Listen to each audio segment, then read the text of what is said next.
Muy buenas noches, estimados hermanos. Damos gracias a nuestro buen Dios que nos permite una vez más poder tener este tiempo para estar en comunión con Él. Voy a invitarles para que podamos ir a Dios. Vamos a orar, vamos a ofrecer todo lo que vamos a realizar en esta hora, pero también vamos a buscar su dirección. Recordemos que hemos de escudriñar su palabra, hemos de estudiar la Biblia y para poder entender con exactitud lo que la Escritura dice, necesitamos la dirección de Dios. Así que vamos a orar para buscar la dirección de nuestro buen Dios. Oramos. Padre que estás en los cielos, en esta hora de la noche llegamos delante de tu presencia para pedirte, Señor, que tú nos dirijas en este momento. Que todo lo que se haga sea para exaltar y glorificar tu santísimo nombre. De igual manera, Señor, te rogamos que tú nos hables, que al exponer tu palabra, seas tú, Señor, hablándonos a cada uno de nosotros. Y graba en nuestra mente y en nuestro corazón tu palabra, para que podamos vivirla y ponerla en práctica. En Cristo Jesús te lo pedimos. Amén. Amén.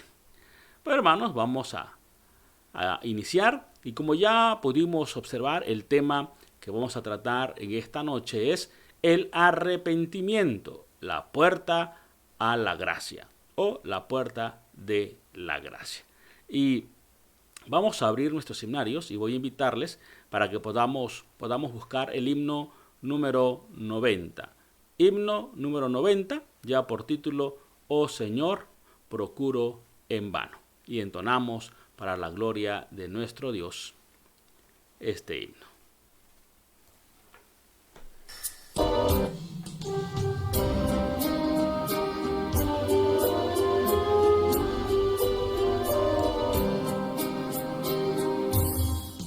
Oh Señor, procuro en vano mi conducta reformar, pues ningún poder humano santidad me puede dar. Es mi vida de pecado, diaria ofensa para ti, pero mi alma ha confiado en tu sangre carmesí. En tu reina y plena vida, santidad y perfección, solo el alma renacida entrará en su comunión. Mira pues mi insuficiencia, muestra en mí tu gran poder, manifiesta tu clemencia y de nuevo hazme nacer.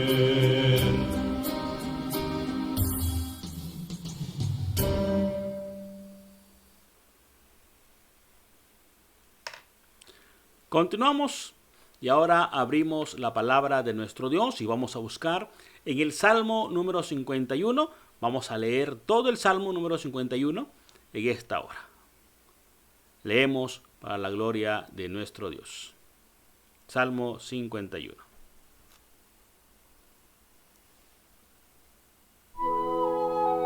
Salmo número 51. Ten piedad de mí, oh Dios, conforme a tu misericordia. Conforme a la multitud de tus piedades, borra mis rebeliones. Lávame más y más de mi maldad, y límpiame de mi pecado. Porque yo reconozco mis rebeliones, y mi pecado está siempre delante de mí. Contra ti solo he pecado, y he hecho lo malo delante de tus ojos, para que seas reconocido justo en tu palabra, y tenido por puro en tu juicio. He aquí, en maldad he sido formado, y en pecado me concibió mi madre. He aquí tú amas la verdad en lo íntimo, y en lo secreto me has hecho comprender sabiduría. Purifícame con hisopo, y seré limpio. Lávame y seré más blanco que la nieve. Hazme oír gozo y alegría, y se recrearán los huesos que has abatido. Esconde tu rostro de mis pecados, y borra todas mis maldades.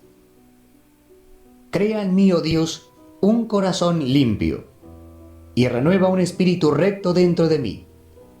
No me eches de delante de ti, y no quites de mí tu Santo Espíritu. Vuélveme el gozo de tu salvación, y espíritu noble me sustente. Entonces enseñaré a los transgresores tus caminos, y los pecadores se convertirán a ti.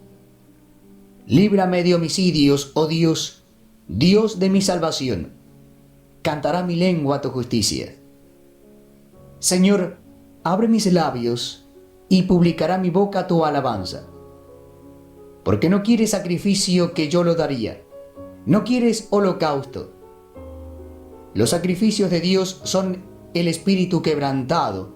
Al corazón contrito y humillado no despreciarás tú, oh Dios. Haz bien con tu benevolencia a Sión. Edifica los muros de Jerusalén. Entonces te agradarán los sacrificios de justicia, el holocausto u ofrenda del todo quemada. Entonces ofrecerán becerros sobre tu altar.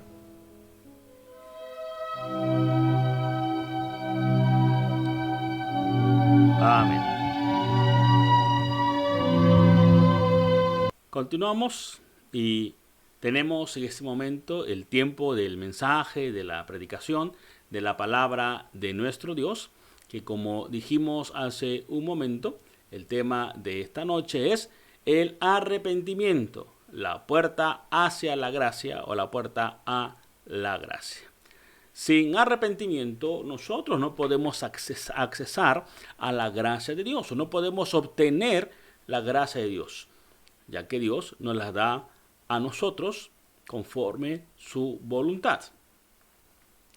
Y el propósito del tema de hoy es el de demostrar que el verdadero arrepentimiento no gira alrededor de nosotros, sino que el verdadero arrepentimiento es teocéntrico, es decir, el centro es Dios. Históricamente, hermanos, todo avivamiento comienza con arrepentimiento.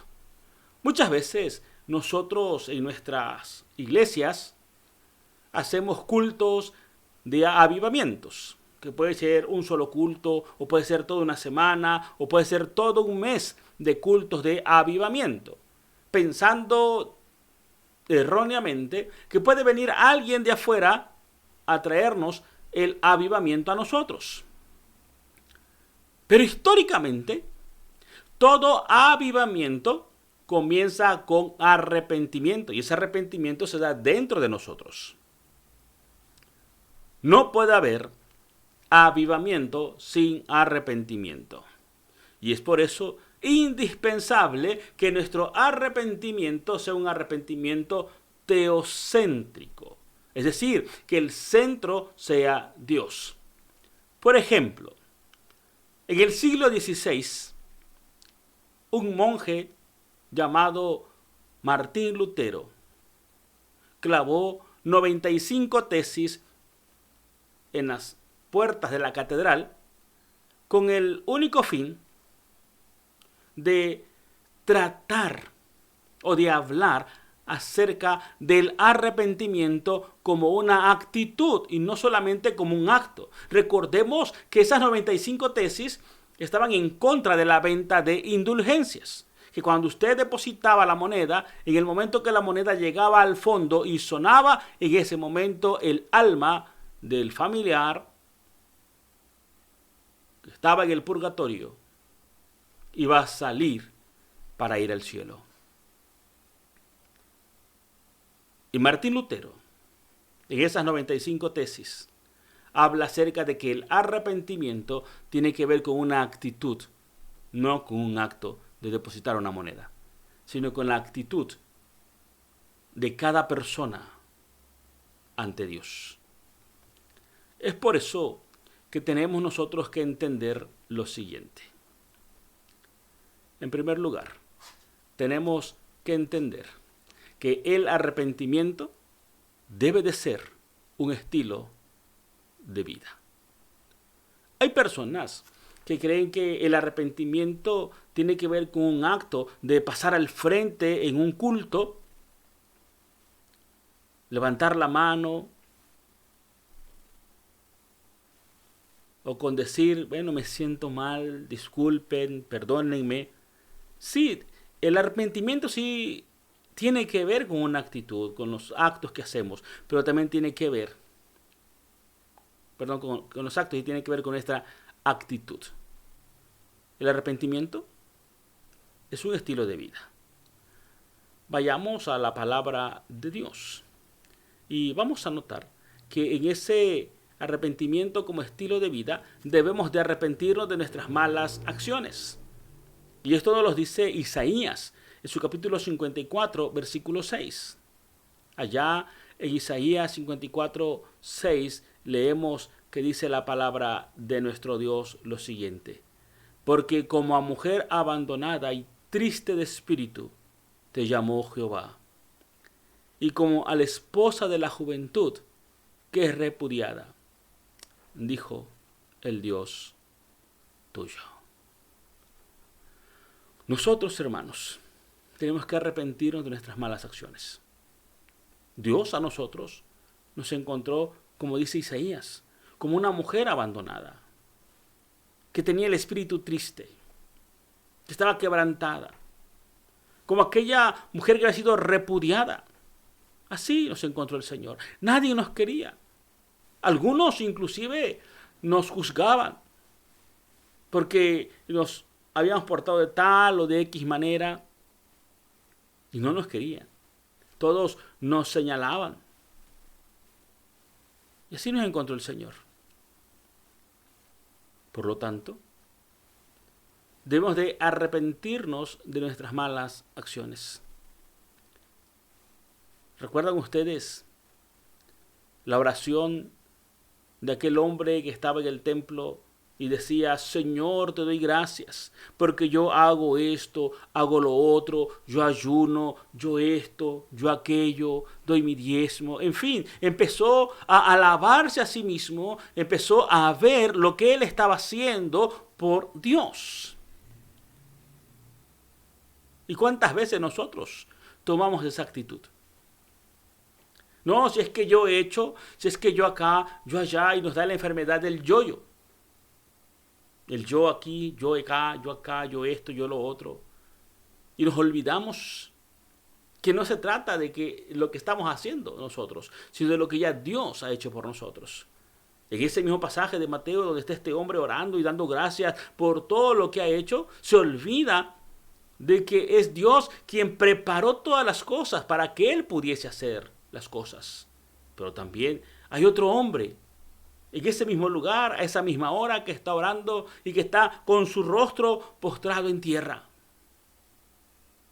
Y dice el pasaje que aquel que se sentía que todo lo merecía, aquel que todo lo había hecho, no fue justificado porque no estaba arrepentido de sus malas acciones. Aparentemente, entre comillas, era un hombre bueno. No había nadie mejor que él. Pero por muy buenas que fueran sus acciones, su actitud demostraba lo contrario.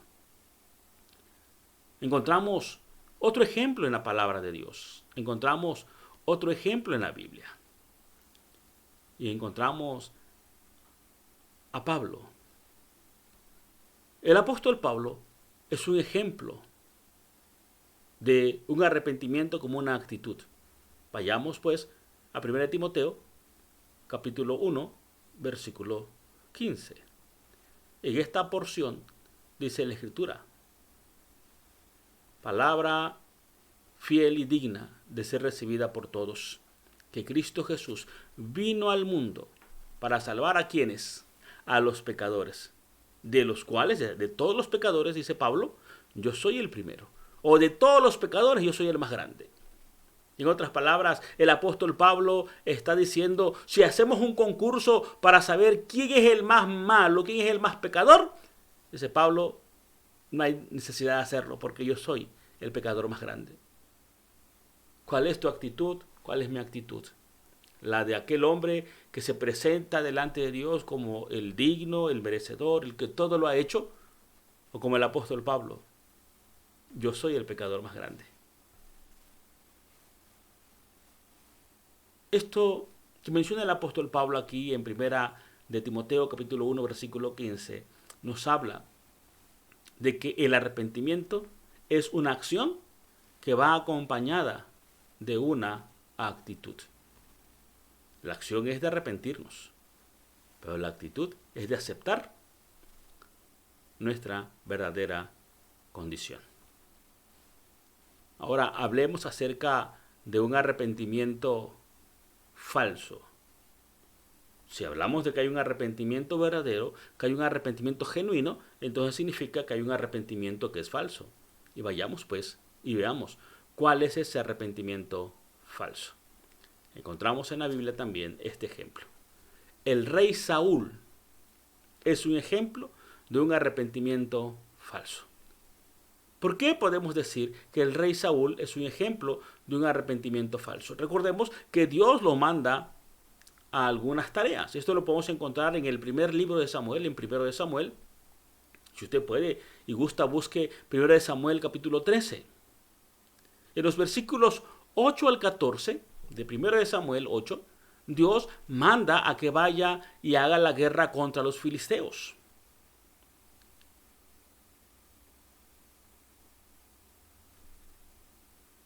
Y él sale a la guerra.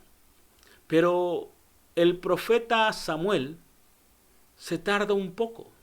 Antes de que el pueblo de Israel saliera a la guerra, es decir, ya estaba en el campo de batalla, pero antes de que iniciara la batalla, se tenía que ofrecer un sacrificio o un holocausto a Dios para que entonces el pueblo pudiese salir a la guerra. Ya estaba el pueblo de Israel en el campo de batalla, tenía el enemigo enfrente y el profeta Samuel no llegaba.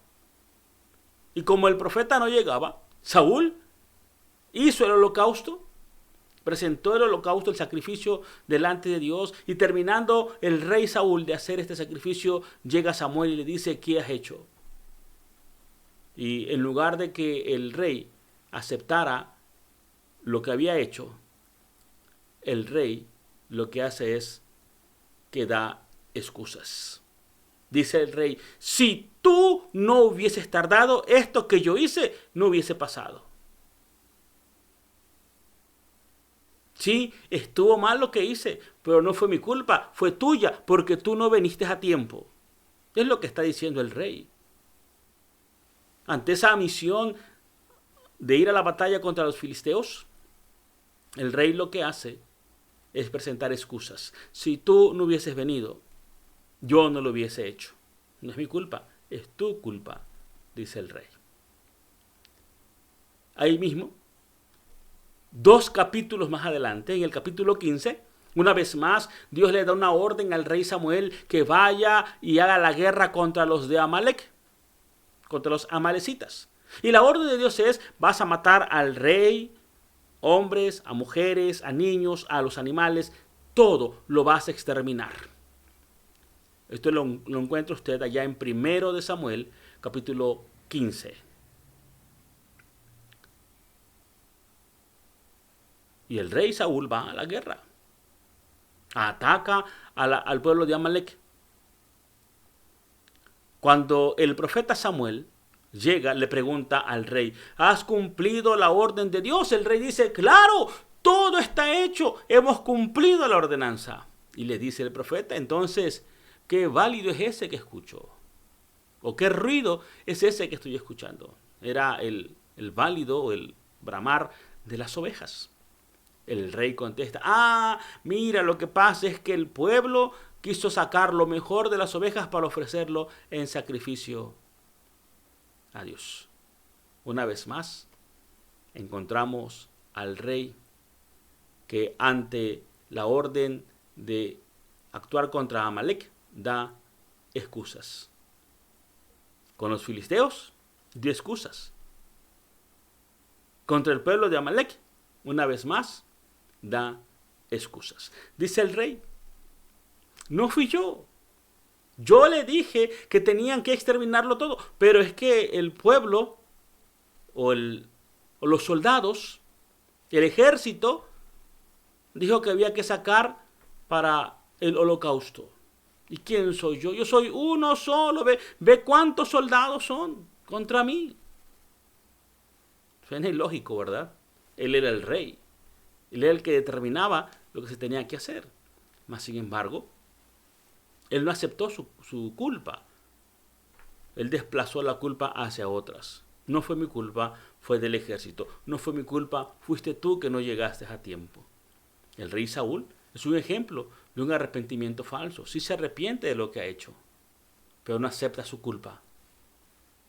Me arrepiento, estuve mal lo que hice, pero no fue culpa mía. Es que me obligaron.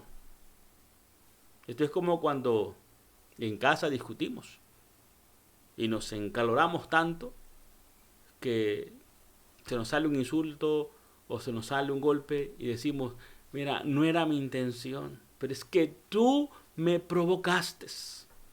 Sí, estoy mal, me arrepiento, pero fue tu culpa. Eso, hermanos, no es un arrepentimiento verdadero. Y cuando no hay un arrepentimiento verdadero, no podemos decir que estamos viviendo en la gracia. Es más, la gracia no viene a nuestra vida. Por eso el tema es, el arrepentimiento es la puerta para la gracia o para gozar de la gracia. Veamos otro ejemplo. Podemos ver, hermanos, en la palabra de Dios lo siguiente. Podemos ver el ejemplo de David. El pecado del rey David es espantoso. Y para esto vamos a situarnos en la palabra de Dios en el segundo libro de Samuel, capítulo 11. En segundo de Samuel se nos habla de que David, en lugar de ir a la guerra como era la costumbre, se quedó en casa, en el palacio, y se paseaba cuando vio a una mujer que se bañaba. Esta mujer se llamaba Betsabé. Cometió pecado. Y ese pecado de David fue espantoso.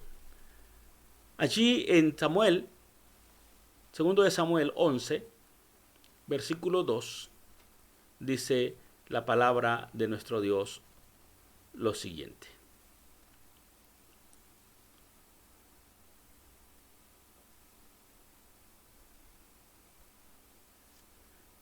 Y sucedió un día, al caer la tarde, que se levantó David de su lecho y se paseaba sobre el terrado de la casa real, y vio desde el terrado a una mujer que se estaba bañando, la cual era muy hermosa.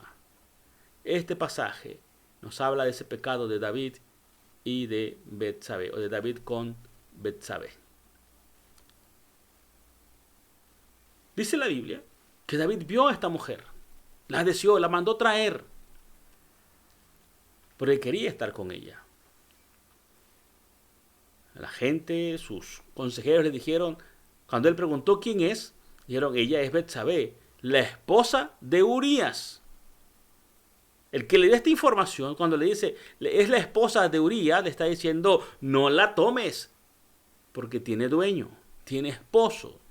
Mas, sin embargo, él la llamó, la trajeron, la tomó por mujer. Pecó, él era casado y pecó con Betsabé.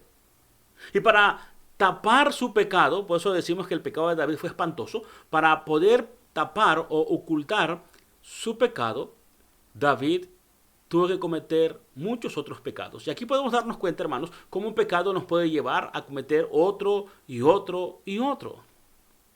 Porque así es el pecado. El pecado es una escalera descendente. Para tapar su pecado, David se volvió un homicida. David cometió homicidio. No solo porque mató a Urías, sino también porque mató a soldados. Allí en el pasaje, en el segundo de Samuel, capítulo 11, en el versículo 15, encontramos que David manda llamar a Urías, y como no funciona su plan, lo devuelve al batallón, al ejército, con una carta donde dice, ponga a Urías en el frente de la batalla. Pero para poder matar a Urías allí en la batalla, tuvieron que morir otros soldados. Su pecado de fornicación o de adulterio lo llevó a matar a Urías. Pero para poder matar a Urías, tuvo que matar a muchos soldados más que eran inocentes, que no sabían nada. Un pecado te lleva a otro, y ese te va a llevar a otro pecado. El versículo 15 dice, y escribió David una carta y en la carta decía: poned a Urías al frente de la batalla y retira al ejército para que sea herido y muera. No solo mató a Urías, sino también mató a los soldados. En el versículo 17 dice la palabra de Dios: y saliendo luego los de la ciudad, pelearon contra Joab y cayeron algunos del ejército de los siervos de David y murió también Urías eteo. ¿Podemos ver la magnitud del pecado? Natán llega delante de David para ejercer, digámoslo así, el juicio de Dios. Y hay una parábola que Natán el profeta le dice. Esta parábola de Natán la encontramos allá en el segundo libro de Samuel, en su versículo 12, del 1 al 7. En segundo de Samuel 12, del 1 al 7, encontramos esta parábola y encontramos la sentencia que Dios le da por boca misma de David. Le cuenta de aquel que tiene mucho y le quita la única oveja a un pobre para darle de comer a su invitado. Y dice David: ese hombre debe de morir. Y Natán le dice: ese hombre eres tú. Después de escuchar la parábola, David entiende la situación en la cual él se encuentra. Y podemos ver la actitud de David. Su pecado fue tremendo, su pecado fue horrible, así lo queremos ver. Fue atroz su pecado, porque uno le llevó a otro y a otro y a otro pecado. Pero en medio de esa condición de David, podemos ver a David como un ejemplo, y no un ejemplo malo, sino podemos ver a David como un ejemplo de un arrepentimiento genuino o de un verdadero arrepentimiento. ¿Por qué podemos decir que podemos ver a David como un verdadero arrepentimiento? En primer lugar, podemos ver a David como un verdadero arrepentimiento, como un arrepentimiento genuino, por lo que no hizo. ¿Qué no hizo David? David no acusó a otras personas, él aceptó su pecado, como lo leímos hace un momento en el capítulo 51 de Salmos. ¿Qué no hizo David? David, en primer lugar, no culpó a Betsabé. David no dijo: Señor, no es mi culpa, yo aquí estaba, ¿quién la manda a estarse bañando ahí donde no hay nada que la cubra? Tampoco David culpó las presiones por ser rey. David no dijo: Señor, mira, es que yo tenía que actuar de esta manera porque yo soy el rey, tenía que guardar mi reputación, tenía que guardar mi nombre, por eso es que yo lo hice. Tampoco vemos a David que esté diciendo: Señor, sí lo hice, pero fue solamente una vez, no volvió a pasar. Tampoco David culpó a su esposa. David no dijo: es que ya no me satisface, Señor, o yo la busco y ella no quiere nada conmigo. Tampoco David dijo: Señor, tú sabes que el hombre es fuego, la mujer es topa, viene el diablo y sopla y esto se descontrola. No, David, al contrario de Saúl, de culpar a todos, David encuentra que él es el culpable. Y nuestro ejemplo no es cometer esos pecados uno tras otro como lo hizo David, sino nuestro ejemplo, o el ejemplo que encontramos en David, es de un arrepentimiento verdadero. Un arrepentimiento genuino. También, hermanos, podemos darnos cuenta de que David tuvo un arrepentimiento verdadero, no solo por lo que no hizo, sino también por lo que hizo. Es un verdadero arrepentimiento por lo que David hizo. Podemos encontrar 3 palabras claves en el Salmo 51. Dice David: contra ti he pecado y hecho lo malo delante de tus ojos. ¿A quién está hablando? ¿A quién se refiere? Se refiere a Dios. Y son 3 palabras claves. Pequé contra Jehová. Esas son las palabras claves de un arrepentimiento verdadero. pequé contra Jehová. Y estas palabras de David en este Salmo 51 son similares a las palabras del hijo pródigo. El hijo pródigo dijo: pequé contra el cielo, pequé contra Jehová, pequé contra Dios. Y en relación al hijo pródigo, dice el pasaje, dice el evangelio, y volviendo en sí, recapacitando, viendo su verdadera condición, no de pobreza, sino de pecador. Y fue lo mismo que pasó con David. David vio su condición de pecado. Dios le habló fuerte a David a través del profeta Natán. Y por eso David entiende y no culpa a nadie, sino él entiende que él es el culpable, que él pecó y pecó contra Dios. No pecó contra su esposa, contra Mical. No pecó contra la esposa, no pecó contra el pueblo, pecó contra Dios. Por eso sus palabras son similares a las del hijo pródigo. Y también, en tercer lugar, las palabras de David en este Salmo 51 son similares a las del publicano. Pequé contra Jehová. Aquel que estaba orando en el templo que decía: sé propicio a mi pecador, y que no tenía o que no podía levantar su mirada ante Dios porque era consciente de su pecado. El verdadero arrepentimiento, hermanos, Dios lo produce en nuestras vidas. Y Dios nos hace entender nuestra condición delante de Él. Así que el verdadero arrepentimiento es teocéntrico, es decir, el centro es Dios. En el Salmo número 51, versículo 4, que es el que hemos estado utilizando, dice la palabra de nuestro Dios: contra ti solo he pecado y he hecho lo malo delante de tus ojos, para que seas reconocido justo en tu palabra y tenido por puro en tu juicio. David entiende esto.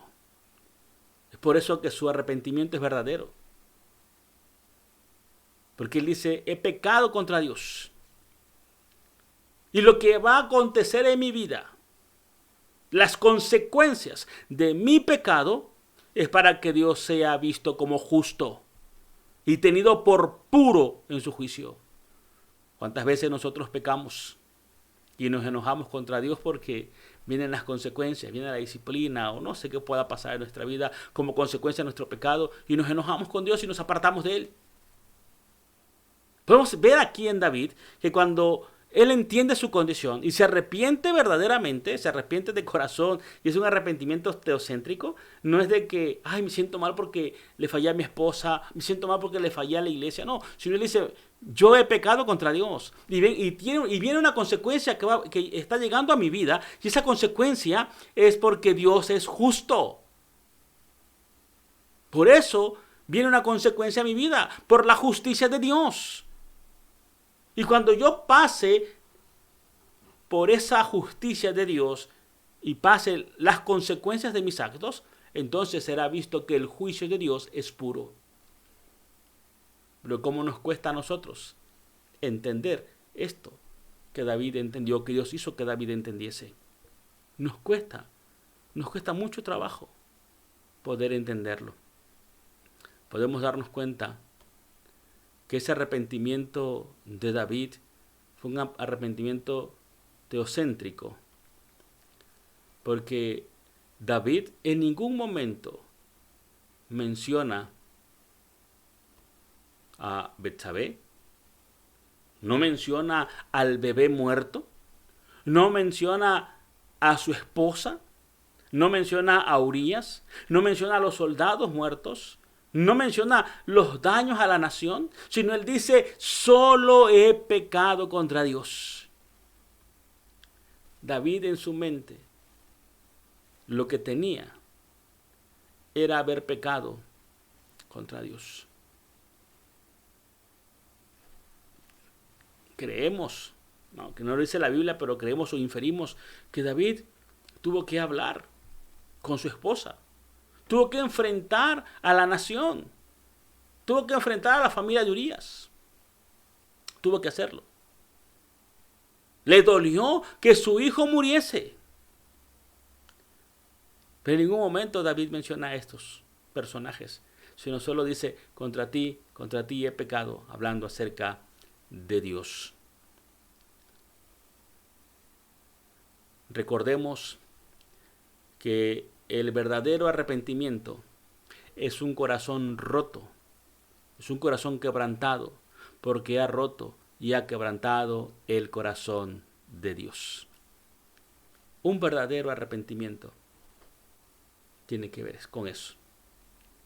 Que nuestro corazón se quebrante, que nuestro corazón se rompa, no porque le fallaste a fulano o a mengano, sino porque le has fallado a Dios, has quebrantado, has roto el corazón de Dios, porque hemos transgredido lo que Él nos ha dicho.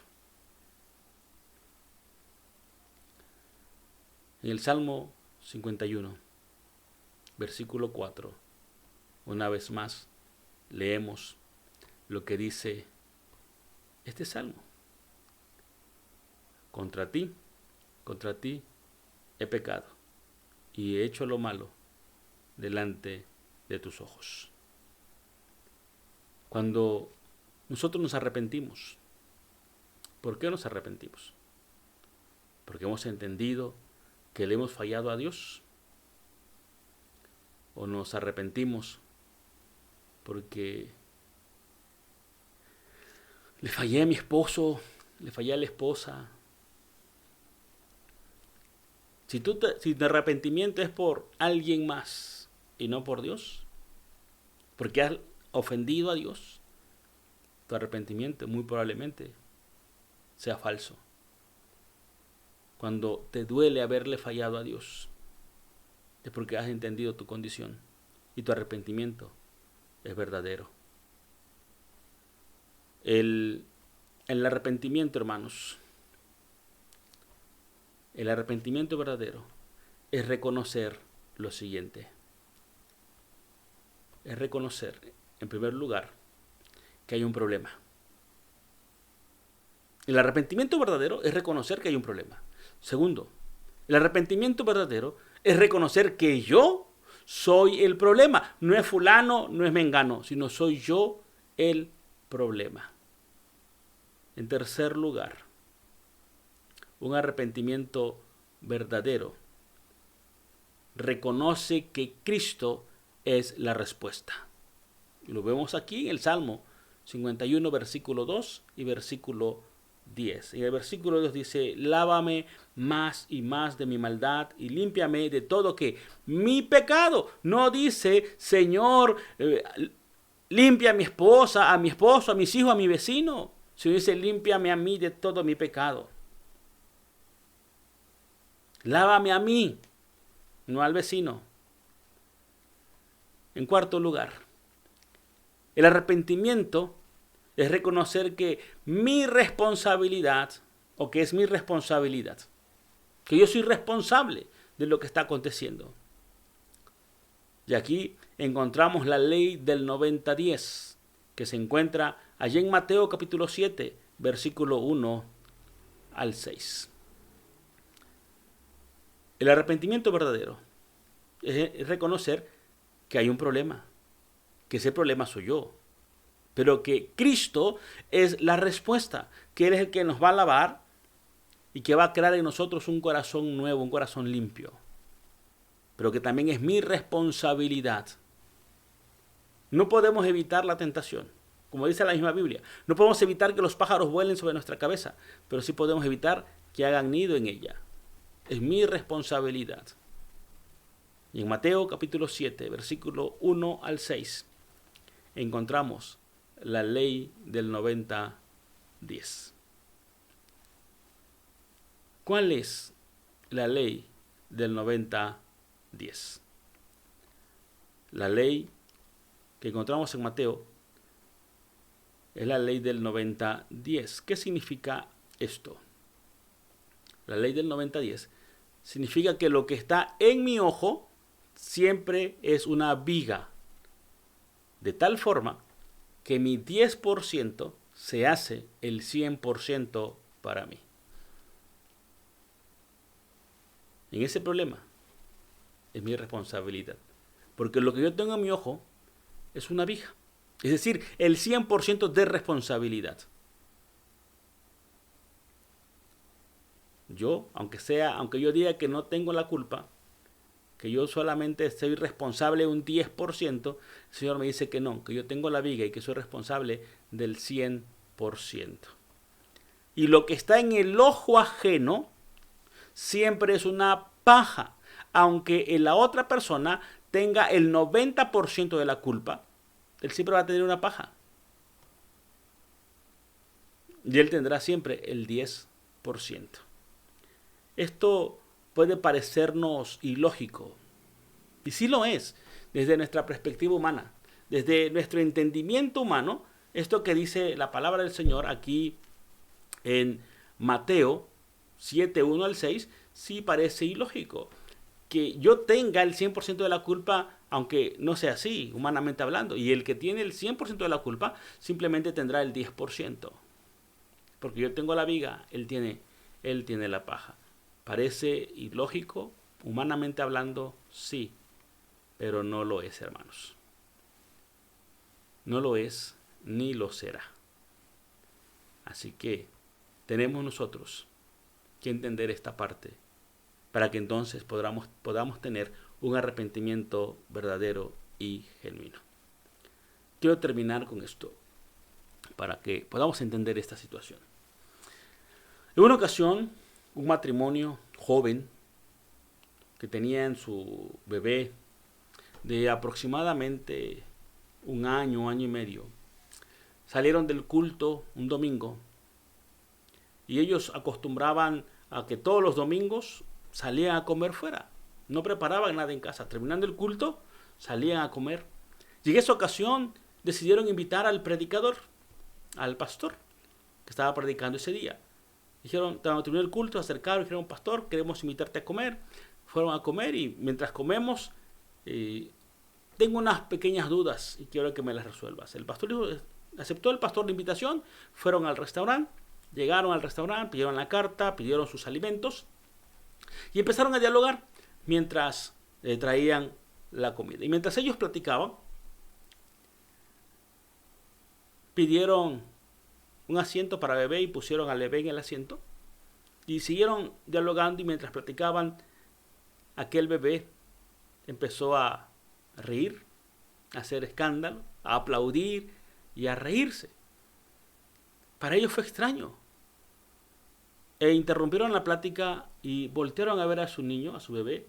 Se dieron cuenta que el bebé se reía, aplaudía y hacía gestos, caras y gestos.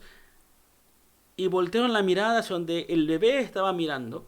Y allá, a donde su bebé veía, había un hombre sucio, en harapos. Y su bebé, con ese hombre, con ese personaje, todo sucio, maloliente, en harapos, era con quien su bebé se reía y hacía caras. Ellos tomaron a su bebé con todo y el asiento, lo cambiaron de lugar. Y ellos continuaron en su plática. Nuevamente, escucharon al bebé reír, hacer escándalo, aplaudir, y voltearon a ver a su bebé, y el bebé estaba totalmente girado sobre su asiento, volteando a ver hacia el mismo lugar donde se encontraba aquel hombre, haciéndole gestos a su bebé.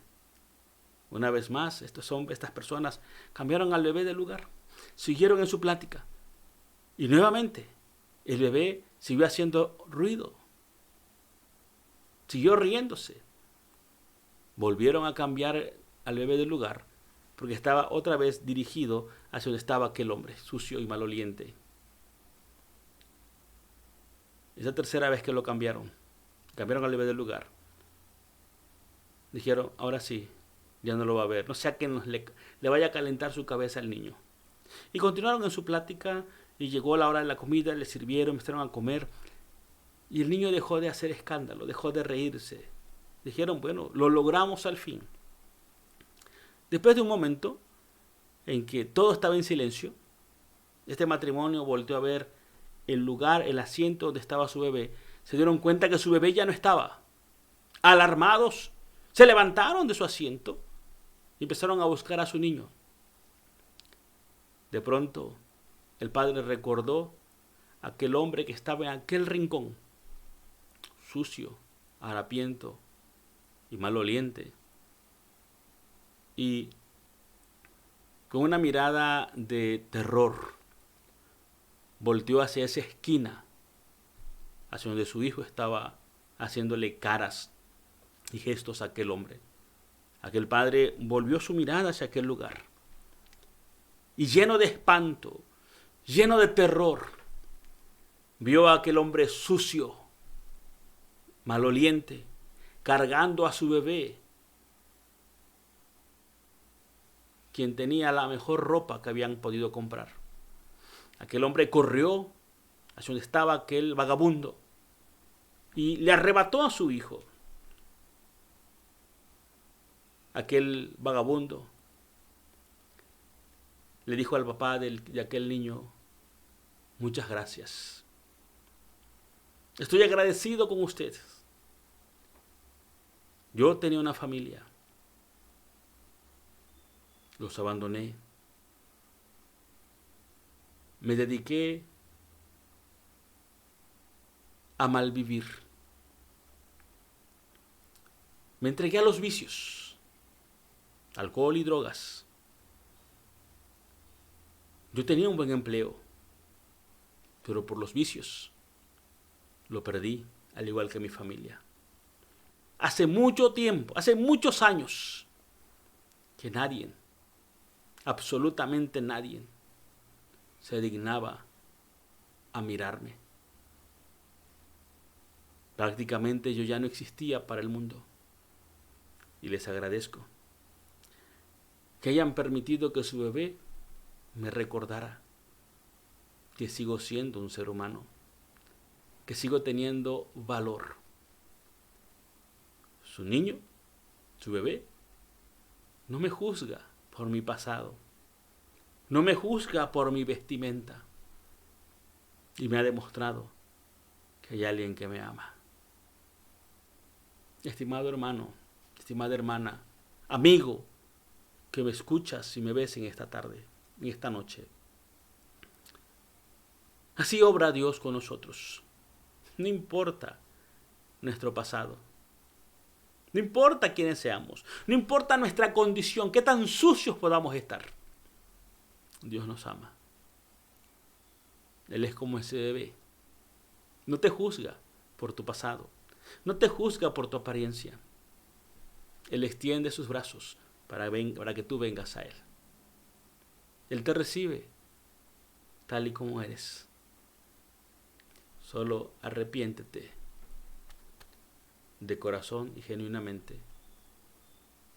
Recuerda que has pecado ante Dios o contra Dios. Él te quiere restaurar. Él te espera con sus brazos abiertos. Ven a Él, sin importar qué haya acontecido. Que el Señor nos bendiga. Amén. Vamos a continuar, hermanos, y vamos a abrir nuestros himnarios y vamos a entonar el himno número 99. Lleva por título Jamás, jamás.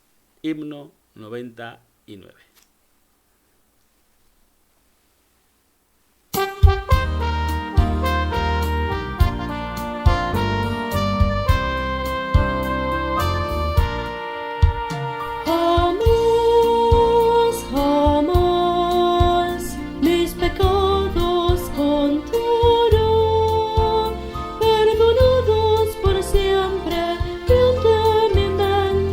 Nunca más los ha de mencionar.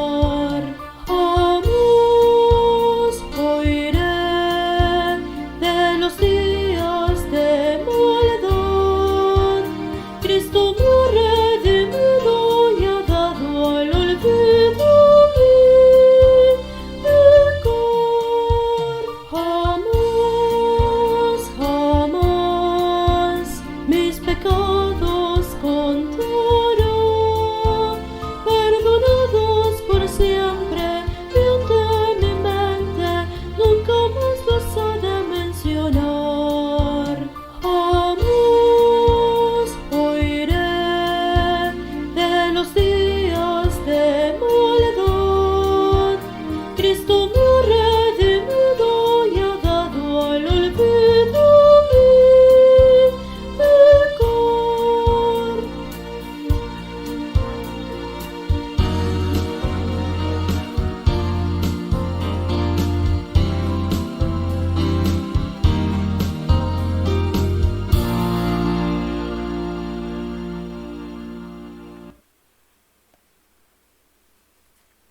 Vamos a concluir, hermanos, vamos a ir a Dios en oración y vamos a concluir con nuestra transmisión de esta noche. Oramos.